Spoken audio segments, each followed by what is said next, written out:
ভাই অনেস্টলি এখন top up করতে গেলেই মাথা গরম হয়ে যায়, কারণ ডায়মন্ডের দাম লিটারালি আকাশচুম্বী হয়ে গেছে। আগে মান্থলি মেম্বারশিপ পাওয়া যেত 745/755 টাকায়, এখন সেই সেম মেম্বারশিপ কিনতে লাগে প্রায় 790 টাকা। আর উইকলি মেম্বারশিপ যেটা ছিল 145/150 টাকা, সেটা এখন 160/170 টাকা।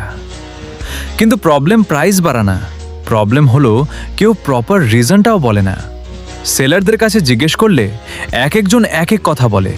কেউ ডলার রেট বলে, কেউ ট্যাক্স বলে, কেউ গ্যারেনাকে দোষ দেয়, কিন্তু আসল ট্রুথ কেউ ক্লিয়ার করে না। সত্যি বলতে বাংলাদেশে যার যেভাবে সুযোগ পাচ্ছে সেভাবেই মানুষকে কাটতেছে। কেউ কন্ট্রোল করার নাই, কেউ কোয়েশ্চেন করার নাই। আর নর্মাল গেমাররা চুপচাপ এক্সট্রা টাকা দিয়ে যাচ্ছে। একজন গেমারের কাছে টপ আপ লাক্সারি না, এটা তার হবি, তার ইমোশন। কিন্তু এখন এমন অবস্থা, গেম খেলতে গেলেও বাজেট চিন্তা করতে হয়। সবচেয়ে কষ্ট লাগে তখন যখন ছোট ছোট হ্যাপিনেসগুলো দিন দিন এক্সপেন্সিভ হয়ে যায়।